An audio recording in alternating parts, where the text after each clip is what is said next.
Fear junction में आपका स्वागत है। आज हम मैनिफेस्ट किताब के 7 ऐसे चरण के बारे में जानेंगे जिनसे आप जिंदगी की हर मनचाही चीज को पा सकते हैं। फिर चाहे आप अपने जीवन साथी यानी सोलमेट को आकर्षित करना चाहते हैं, अच्छा काम पाना चाहते हैं, अपना मनचाहा घर खरीदना चाहते हैं, या इनर पीस और खुद पर भरोसा यानी सेल्फ कॉन्फिडेंस पाना चाहते हैं, मैनिफेस्ट किताब आपको सिखाएगी कि वहाँ कैसे पहुंचा जाए। साइंस और विजडम का मिलन मैनिफेस्ट एक फिलॉसफी और सेल्फ डेवलपमेंट प्रैक्टिस है जो आपको अपने लक्ष्यों तक पहुंचने, सेल्फ लव विकसित करने और अपना सर्वश्रेष्ठ जीवन जीने में मदद करता है। आप जिसे भी आकर्षित करना चाहते हैं वह केवल आपसे 7 कदम दूर है।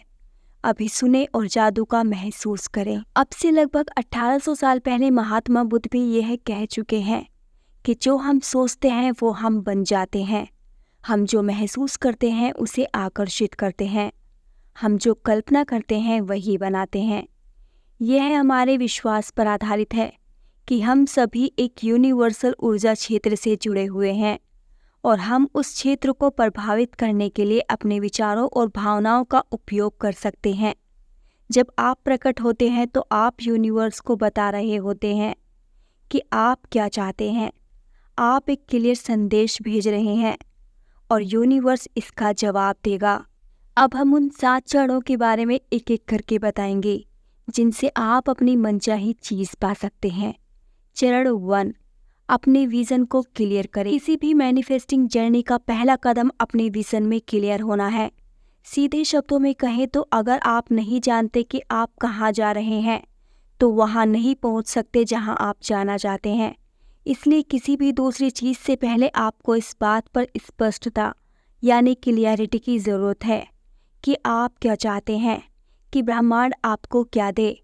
आप जो चाहते हैं उसे जानना और फिर उसे कल्पना करना मैनिफेस्टिंग के लिए बहुत ज़रूरी है। जब हम अपने दिमाग में कोई अनुभव बनाते हैं तो हमारा दिमाग ऐसी प्रतिक्रिया यानी रिस्पॉन्स देता है जैसे कि यह सच में हो रहा हो।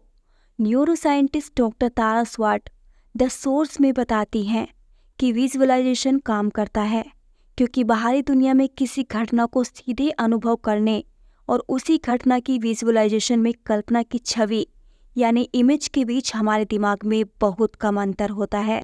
उदाहरण के लिए अगर हम खुद को तनावपूर्ण यानी स्ट्रेस्ड इंसान के रूप में देखते हैं तो हमारा दिमाग इस तरह प्रतिक्रिया करेगा जैसे कि यह सच में हो रहा है। हमारा नर्वस सिस्टम लड़ने या भागने के लिए तैयार होगा। इससे हमारा दिल तेज से धड़कने लगेगा, हमारी सांसें छोटी हो जाएंगी और हमारा ब्लड प्रेशर बढ़ जाएगा। अपने मन में तनाव की स्थिति को कल्पना करके हम अपने शरीर पर वर्बल और फिजिकल तनाव पैदा करते हैं। वहीं दूसरी तरफ अगर हम अपने आप को एक शांत माहौल में कल्पना करते हैं तो हमारा दिमाग नर्वस सिस्टम को शांत करने और शरीर को आराम करने के लिए प्रेरित करेगा। हम अपने दिमाग में जो छवि बनाते हैं वे हमारे शरीर में भौतिक यानी फिजिकल बदलाव पैदा करती हैं और इसलिए हमारे अनुभव की जाने वाली वास्तविकता को प्रभावित करने की शक्ति रखती हैं।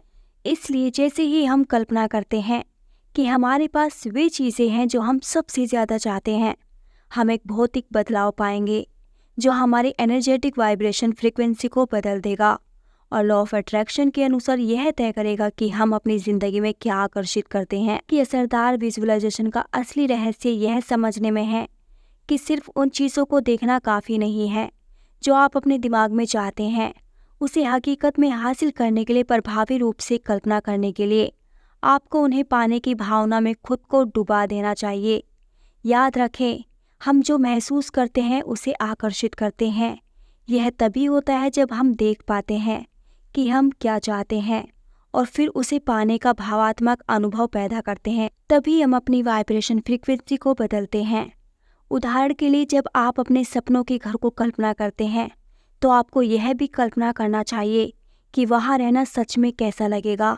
हम जो चाहते हैं उसे पाने की भावना यानी फीलिंग जितनी ज़्यादा तेज़ी से हम पैदा कर सकते हैं वह उतनी ही आसानी से हमारे पास आ जाएगी। इसी तरह अगर आप अपने जीवन साथी से मिलना चाहते हैं तो न सिर्फ अपने आदर्श साथी की कल्पना करने की कोशिश करें बल्कि यह भी देखें कि यह रिश्ता आपको कैसा महसूस कराएगा। अपना विजन बोर्ड बनाएं। अगर आप ऑनलाइन सर्च करते हैं तो आपको विज़न बोर्ड बनाने के कई अलग अलग तरीके मिलेंगे। ऐसा करने का कोई सही गलत तरीका नहीं है। आप किसी भी तरह से एक विज़न बोर्ड बना सकते हैं। बस कुछ ऐसा बनाएं जो आपको उस ज़िंदगी की कल्पना करने में सबसे अच्छी तरह मदद करता हो, जिसे आप हकीकत में पाना चाहते हैं। अपना विज़न बोर्ड के डिज़ाइन को इस तरह से बना सकते हैं। स्कैन सेट करें, कुछ मोमबत्तियाँ जलाएं, कुछ आराम करने वाला संगीत बजाएं, शांति बनाएं और शांति से बैठ जाएं। अपनी विज़न बोर्डिंग अभ्यास का मज़ा लेने और उसमें शामिल होने के लिए एक समय तय करें। अपना मीडियम चुनें। कार्ड या कागज़ की एक बड़ी शीट लें और चुनें कि आप अपने लक्ष्य को किस अलग अलग रंग के कलम से लिखना पसंद करेंगे। अगर आप छवियों का उपयोग करना चाहते हैं तो उन्हें स्वयं बनाएं। पत्रिकाओं या समाचार पत्रों से तस्वीरें या शब्द काट लें जो वे चीज़ें दिखाते हैं जो आप अपने जीवन में हासिल करना चाहते हैं। जो भी आपके लिए सबसे अच्छा हो उसे चुनें। बस याद रखें, इसका आनंद लें। अपनी टाइमलाइन चुनें। बोर्ड के टॉप पर वह निश्चित तारीख लिखें जिस समय आप उसे हासिल करना चाहते हैं। आप 3 महीने, 6 महीने या 1 साल का समय भी चुन सकते हैं। कभी कभी लोगों को यह जानने और कल्पना करने में मुश्किल होती है कि वे 1 साल या 5 साल में अपनी ज़िंदगी को कैसा देखना चाहते हैं। अगर आप थोड़ा अटका हुआ महसूस कर रहे हैं तो याद रखें, आप हमेशा एक अलग टाइमलाइन चुन सकते हैं जो आपको अच्छा फील करवाए और आपके हिसाब से लगे कि इस समय आपका लक्ष्य हासिल किया जा सकता है। जोन में आएं। इससे पहले कि आप अपने बोर्ड में चीज़ें जोड़ना शुरू करें, तय करें कि आप उस पल में हैं और पहले से ही आपके भविष्य की उस भावना को हकीकत रूप दे रहे हैं। एक पल के लिए रुकें, कुछ गहरी सांसें लें और कल्पना करें कि आप अब से ठीक 6 महीने, 1 साल या 5 साल बाद उस पल को जी रहे हैं। जब आप अपने आप से यह सवाल पूछें तो अपने मन में एक स्पष्ट और लाइव छवि बनाएं।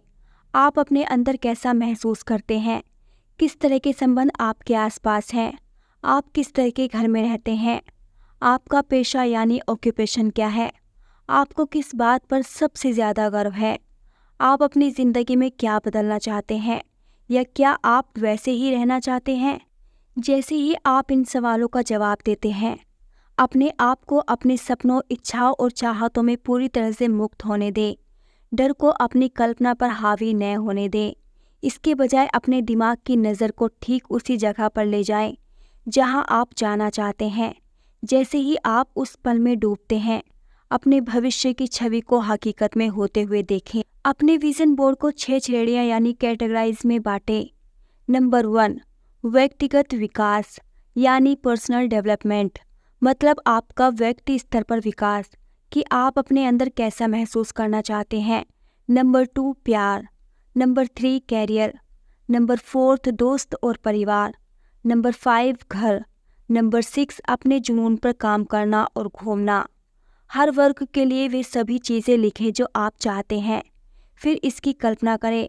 अगर आप कट आउट छवि का इस्तेमाल कर रहे हैं, जैसे आपके सपनों के घर की छवि, तो उन्हें अपने विज़न बोर्ड पर चिपकाएं। हर वर्ग के लिए कम से कम 3 चीज़ें रखने की कोशिश करें। आप जितनी चाहें उतनी छवि लगा सकते हैं। इसे दूर रख दें। अपना विज़न बोर्ड बनाने के बाद उसे कहीं सुरक्षित जगह पर रख दें और उसे समय समय पर देखते रहें। टॉप पर लिखी गई तारीख पर उसे वापस देखने के लिए एक रिमाइंडर सेट करें। चरण 2, डर और शक यानी डाउट को दूर करें। जब हम खुद को सपने देखने की पूरी अनुमति देते हैं तो हमारे डर और शक को छिपने की कोई जगह नहीं मिलती। इसलिए इस तरीके को आज ही आजमाएं। अगर आपका पिछला विज़न बोर्ड डर और शक से सीमित था तो वापस जाएं और उसे अभी संपादन यानी एडिट करें या एक नया विज़न बोर्ड बनाएं जो ईमानदारी से उन सभी चीज़ों को रिफ्लेक्ट करता हो जो आप सच में चाहते हैं। बड़े सपने देखो और पीछे मत हटो। इसके लिए सबसे पहले अपने डर और शक को पहचानें। जब आप उन सभी चीज़ों को देखते हैं जिन्हें आप अपनी ज़िंदगी में आकर्षित करना चाहते हैं, तो आपको सबसे पहले खुद के लिए ओपन माइंडेड और ईमानदार रहना चाहिए ताकि यह पहचान सके कि अभी आपके मन में क्या डर और शक है। अपने आप से कुछ सवाल पूछकर इसे पहचानने की शुरुआत करें। क्या आप सचमुच मानते हैं कि आप इसके लायक हैं? क्या आप इसे संभाल सकते हैं? क्या लक्ष्य आपके लिए संभव है? इसे लेकर अभी आपके मन में क्या असुरक्षाएं हैं? कौन सी मान्यताएं आपको रोक रही हैं? ध्यान दें, आपकी अंदरूनी आवाज़ चाहे कितनी भी शांत हो, अगर वह आपको खुद पर विश्वास करने से रोकती है तो इस पर रोशनी डालें। भले ही आपके विचार विसंगत यानी इलॉजिकल लगे, उन्हें लिख लें। अपने डर और शक की हर डिटेल को जानने से ही आप उसे दूर कर सकेंगे। उन डरों और संदेहों पर एक नज़र डालें जिन्हें आपने अभी पहचाना है और इसे समझिए। ये सीमित मान्यताएं और असुरक्षा ही हैं जो आपको अपनी बेस्ट ज़िंदगी जीने से रोक रही हैं। आप उनके बारे में जितना ज़्यादा जागरूक होंगे, वे उतनी ही शक्तिहीन यानी पावरलेस होती जाएंगी, क्योंकि हर आत्म विकास यात्रा यानी सेल्फ डेवलपमेंट जर्नी के लिए जागरूकता हमेशा शुरुआती बिंदु होता है। बस इस अभ्यास को पूरा करें ताकि आप अपनी सीमा के विश्वास को पहचान कर उन्हें ठीक करने की प्रतिक्रिया की शुरुआत कर दें। डर और शक को दूर करने के लिए यह 2 तरीके काफ़ी ताकतवर यानी पावरफुल हैं। पहला, अपने विचारों पर नियंत्रण रखें। हमारे विचार हमारी वास्तविकता को आकार देते हैं। याद रखें, विचार भावनाएं उत्पन्न करते हैं और विभिन्न भावनाओं की वाइब्रेशन फ्रीक्वेंसी अलग अलग होती है। इसका मतलब यह है कि यदि आप अपने विचारों को नियंत्रित कर सकते हैं तो आप अपनी भावात्मक स्थिति को बदल सकते हैं, और यदि आप अपनी भावात्मक स्थिति को बदलते हैं तो आप अपने वाइब्रेशन को बदल सकते हैं। यदि आप अपना वाइब्रेशन बदलते हैं तो आप अपनी वास्तविकता बदल देते हैं। इसलिए जब आप सचेत यानी कॉन्शियस रूप से सकारात्मक मजबूत विचारों को चुनते हैं जो हाई वाइब्स भावनाओं जैसे आत्मविश्वास, उत्साह और आशा को ट्रिगर करते हैं, तो आप आकर्षण के नियम यानी लॉ ऑफ अट्रैक्शन के माध्यम से अपने जीवन में अधिक प्रचुरता को आकर्षित करेंगे। दूसरा, अपनी भाषा पर ध्यान दें। इस बारे में बात करें कि आप क्या चाहते हैं, न कि उस बारे में जो आप नहीं चाहते हैं। अगर आप किसी ऐसी चीज़ के बारे में बोलना चाहते हैं जो सच में नहीं पाना चाहते, तो अपने दिमाग में पहले यह कल्पना कर लेते हैं कि अगर ऐसा हुआ तो कैसा महसूस होगा। इसलिए जब हम किसी ऐसी चीज़ के बारे में बात करते हैं जो हम नहीं चाहते हैं, तब भी हमारा अवचेतन मन यानी सबकॉन्शियस माइंड मानसिक रूप से और भावात्मक यानी इमोशनली रूप से इसे महसूस करता है। जैसा कि अब हम जानते हैं, यह हमारी कंपन यानी वाइब्रेशंस को कल्पना किए हुए मनचाहे अनुभव में बदल देगा और फिर हम उसी को आकर्षित करेंगे। इसलिए जितना ज़्यादा हम उस पर बात करेंगे जो हम नहीं चाहते हैं, उतना ही ज़्यादा वह हमारे सामने आएगा। इसलिए आप उस बारे में ज़्यादा बात करें जो आप चाहते हैं। चरण 3, अपने व्यवहार को संरेखित करें। कल्पना करें कि आप एक नया सफल बिजनेसमैन बनना चाहते हैं। इसके लिए यह 2 तरह के व्यवहार हैं। पहला यानी वर्जन ए आपको उस तक पहुंचने से रोकता है, और दूसरा यानी वर्जन बी वहां तक पहुंचने के लिए प्रेरित करता है। वर्जन ए, अस्वीकृति का डर आपको नई चीज़ों तक पहुंचने से रोकता है। आपके निर्णय लेने का डर आपको अपनी ऑनलाइन मार्केटिंग करने से पहले देखना है। आपके फैसले में सबसे ज़रूरी है कि आप ऑनलाइन मार्केटिंग से निवेश करना चाहते हैं, और असफलता का डर आपके अच्छे मौके को देखना और जोखिम लेने से रोकता है। आप इस तरह का व्यवहार करते हुए विकास और विस्तार की संभावना रखते हैं और अपने कंफर्ट जोन में खोए रहते हैं। वर्जन बी, आप हर नए संभावित ग्राहक तक पहुंचते हैं। आप खुद को ज़्यादा से ज़्यादा मार्केट करते हैं। जहां ज़रूरत लगे आप काबिल लोगों से सलाह यानी एडवाइस लेते हैं। आप अपने काम को बढ़ाने के लिए टीम बनाने के उद्देश्य यानी पर्पस से काबिल लोगों को ढूंढते रहते हैं। आप संभव मौक़ों को देखते हैं और उन्हें समझते हैं। आप मार्केट डिमांड के हिसाब से मार्केट में नए प्रोडक्ट लाने के लिए तरीके ढूंढते हैं, और इसके लिए ज़रूरी समय, ऊर्जा और पैसों का निवेश यानी इन्वेस्टमेंट करते हैं। आप भविष्य में जैसा बनना चाहते हैं वैसा व्यवहार करने के लिए कुछ अभ्यास हैं। सबसे पहले आप अपने भविष्य को कल्पना करने के लिए कुछ समय निकालें। इस विजुअलाइजेशन प्रैक्टिस में पूरी तरह से डूब जाएं और अपने उस सेल्फ को कल्पना करें जो टॉप पर है, जिसके पास वह सब है जो आप सोचते हैं। इसे जितना हो सके उतना हकीकत में महसूस करें। इससे आप उपस्थित काम में अपना बेस्ट देने के लिए प्रेरित होंगे। अब अपने आप से यह सवाल पूछें, आपको उसके लिए अभी कैसा बिहेव करना चाहिए? ऐसे सेल्फ लविंग, एम्पावर्ड और मैग्नेटिक तरीके से जीने के लिए आपको क्या करना है? उन 5 चीज़ों की एक नई सूची बनाएं जो आप भविष्य में स्वयं करेंगे। ये वो चीज़ें हैं जिन्हें आप अभी से अपनी लाइफ में करना शुरू कर दें, ताकि आप अपने भविष्य के और खुद के और भी करीब पहुंच सकें। जब भी आप उसके बारे में सोचें जो आप बनना चाहते हैं, तो उन तरीकों के बारे में सोचें जो वह अपनाते हैं, ताकि आप इसी पल से अपने व्यवहार को अपने उस वर्जन के साथ अलाइन यानी संरेखित कर सके। इस तरह यूनिवर्स को एग्जीक्यूट करके दिखाएं कि आप उसे हकीकत में लाने के लिए तैयार हैं। उसके बाद ब्रह्मांड आपके लिए उसे हकीकत अपने आप बना देगा। चरण 4, यूनिवर्स की परीक्षा को पास करें। याद रखें, आप जो चाहते हैं उसे अभिव्यक्त करने के लिए आपको विश्वास होना चाहिए कि आप इसके लायक हैं, और आपका व्यवहार उस विश्वास के अनुसार होना चाहिए। इसलिए अगर आप अपने जीवन साथी को आकर्षित करना चाहते हैं और इसके लिए आप शो करते हैं कि आप एक अच्छे, मजबूत और खुशहाल संबंध के काबिल हैं, तो ब्रह्मांड आपके जीवन साथी को आपके पास ला देगा। कभी कभी ब्रह्मांड जानता है कि आप जिस चीज़ की इच्छा रखते हैं उससे कहीं ज़्यादा के लायक हैं।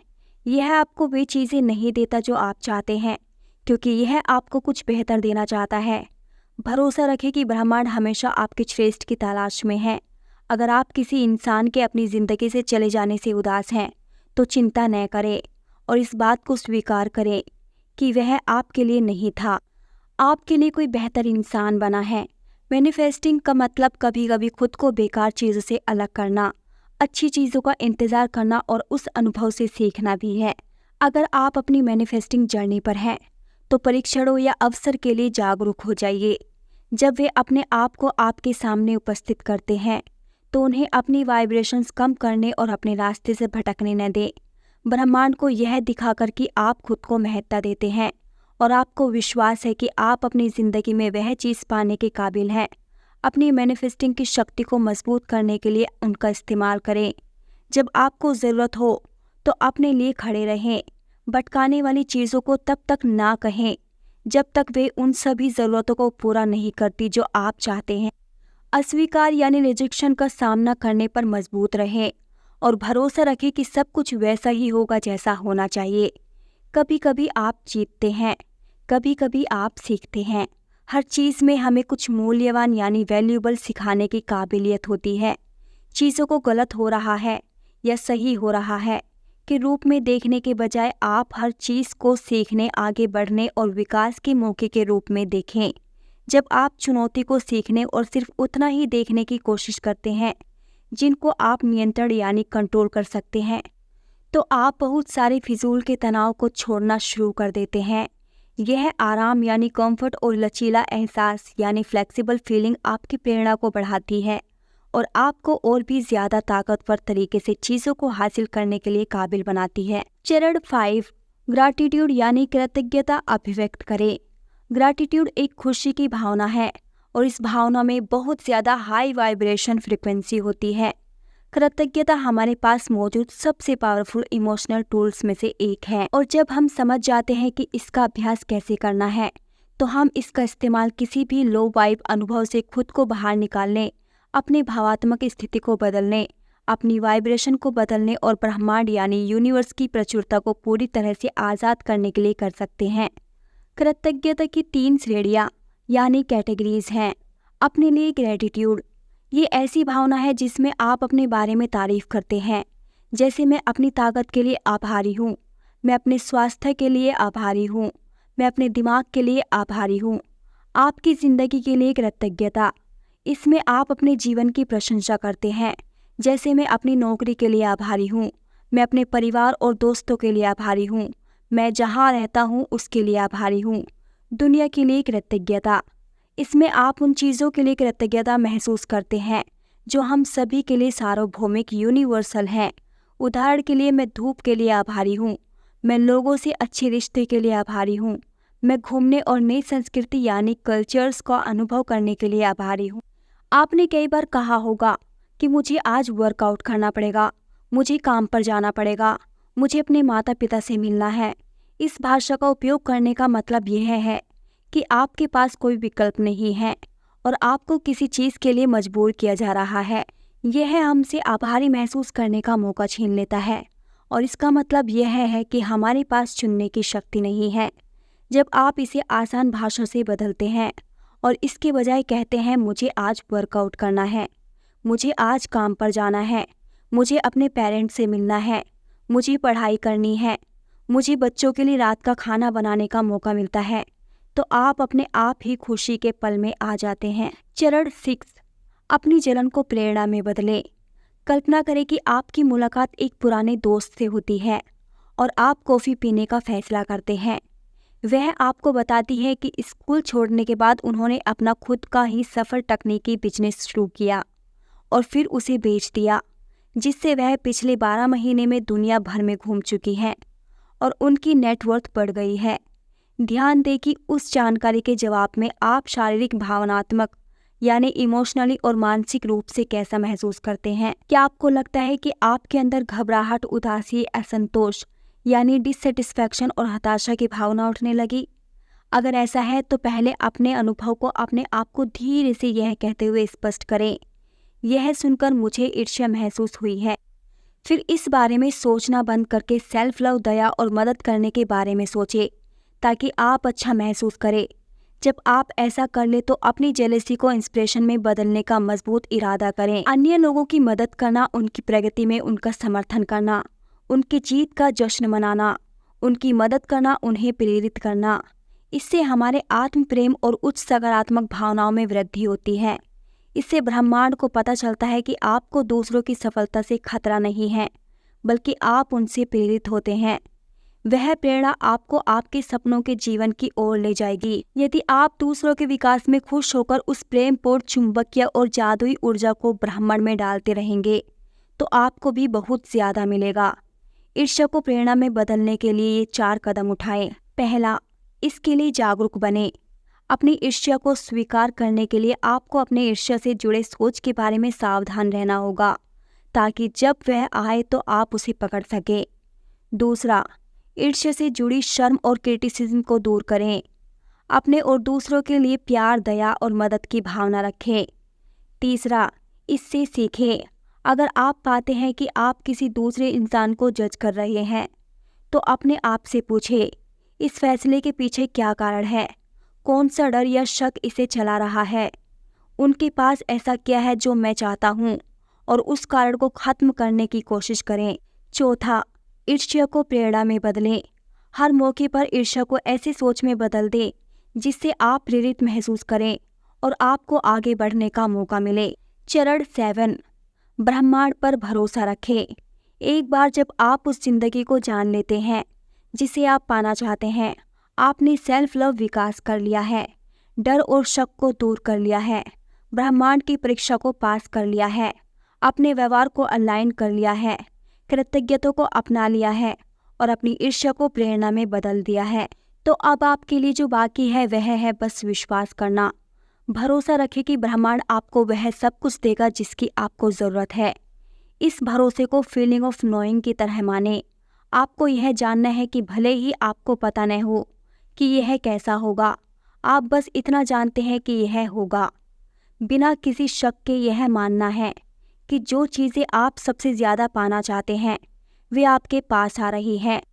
यह विश्वास और अटूट आस्था ही है जो अंत में आपको वह सब कुछ करने में काबिल बनाएगी जिसे आप पाना चाहते हैं।